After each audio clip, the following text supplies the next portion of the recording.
Praise lord. దేవాతి దేవునికి వందనాలు. ప్రభు నామమున మీ అందరికీ నా ప్రత్యేకమైన వందనాలు, శుభాలు తెలియచేస్తున్నాను. ఈ దినము ఉపవాస ప్రార్థనా దినం 7వ రోజు. మన యూట్యూబ్ ఛానల్ని తప్పకుండా మీరు సబ్స్క్రైబ్ చేసి ఈ వాగ్దానాన్ని అనేక మందికి పంపించండి. ఈ దినము కొరకు ఏర్పాటు చేయబడిన దేవుని వాగ్దానము జకర్యా గ్రంథము 4వ అధ్యాయము 6వ వచనము.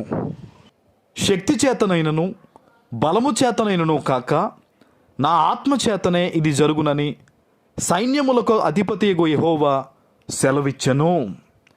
దేవుని నామానికి మహిమ కలుగునుగాక. ఈ ఉదయకాల సమయంలో శ్రేష్టమైన బలమైన వాగ్దానాన్ని నీ తండ్రి నీకు అందిస్తూ ఉన్నారు. ఆమేన్.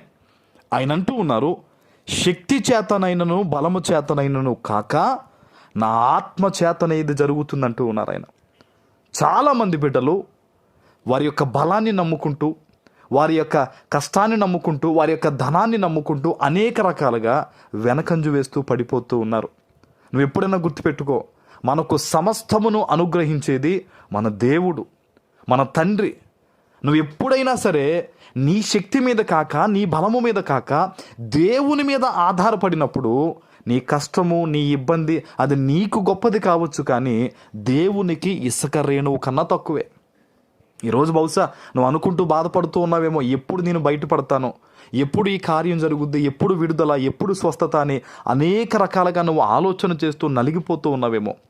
దేవుడు చెప్తూ ఉన్నారు, ఇక మీదట నీ శక్తి చేత, నీ బలం చేత కాదు, నా ఆత్మ చేత కార్యం జరిగిస్తాను.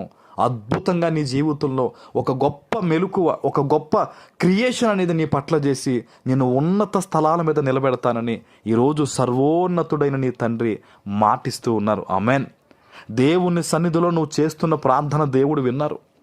దేవుని సన్నిధిలో నీ యొక్క ఆశ దేవుడు చూశారు.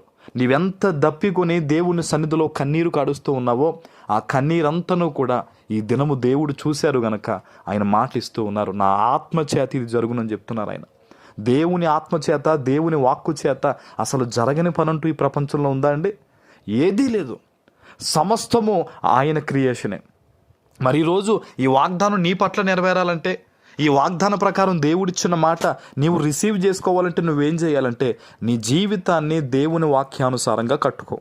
నీ మాట అయినను, నీ చూపైనను, నీ యొక్క పని అయినను, క్రియ అయినను, వ్యాపారమైనను, ఉద్యోగమైనను, ఏదైనను కూడా దేవుని వాక్కుకు వ్యతిరేకంగా ఉండకూడదు. ఒక్కసారి నువ్వు ఆలోచన చేసుకో, నువ్వు ఎందులో పడిపోతున్నావో, ఎందులో పొరపాటు జరుగుతుందో, ఎందులో ఆలస్యం జరుగుతుందో, ఎందులో దేవుల్లో ముందుకు రాలేకపోతున్నావో ఒక్కసారి నువ్వు సరిచేసుకుని ఈ దినం ఈ వాగ్దానం పట్టుకుని నువ్వు ప్రార్థన చేస్తే, దేవా నన్ను సరిచేయి ప్రభువా, నన్ను దీవించు ప్రభువా, నన్ను చక్కదిద్దు ప్రభువా, నాయన నిరాకారముగా ఉన్న భూమిని ఆకారం కలిగిన అందమైన భూమిగా మార్చావు కదా, ఈరోజు నా జీవితం కూడా నిరాకారముగా ఉంది ప్రభువా, సరిచేసేవారు లేరు ప్రభువా, నన్ను ఒక మంచి ఆకారంగా నా జీవితాన్ని పెట్టు, నా బిడ్డల జీవితాన్ని, నా వ్యాపారాన్ని, సమస్తాన్ని పెట్టి మమ్మల్ని ఆశీర్వదించు ప్రభువా, నాకేమీ తెలియదని ఒప్పుగోలు కలిగిన చిన్న ప్రార్థన నువ్వు చేయగలిగితే నా తండ్రి ఆలస్యము చేయకుండా నిన్ను సరిదిద్దుతాడు. హల్లెలూయా. ఎందుకంటే ఆయన మన గుమ్మము వద్దనే కాచుకునే దేవుడు. ఈరోజు ఈ వాగ్దానం ద్వారా నిన్ను ఉద్దేశించి, నీ జీవితాన్ని ఉద్దేశించి నీ తండ్రి మాట్లాడుతున్నాడంటే ఆలోచించు, ఆయన నిన్ను ఎంత ప్రేమిస్తున్నాడో. ఇక నుంచి ఎప్పుడూ కూడా నీ శక్తి మీద, నీ బలం మీద ఆధారపడకు. దేవుని బలం మీద, దేవుని ఆత్మ మీద నువ్వు ఆధారపడంతే. దేవా నువ్వు జరిగించయ్యా, ఇదిగో నువ్వు మాట్లాడయ్యా, ఇదిగో నువ్వు వెళ్ళయ్యా, నాకన్నా ముందుగా నువ్వు దూతను పంపించయ్యా, నువ్వే జరిగించయ్యా అని ప్రతి భారమును దేవుని మీద మోపు. ఆయన ఒక మాట చెప్పాడు, ప్రయాసపడి భారము మోయిచున్న సమస్త జనులారా నా యొద్దకు రండి, నేను మీకు విశ్రాంతినిస్తానని ఆయన మాట ఇచ్చాడు.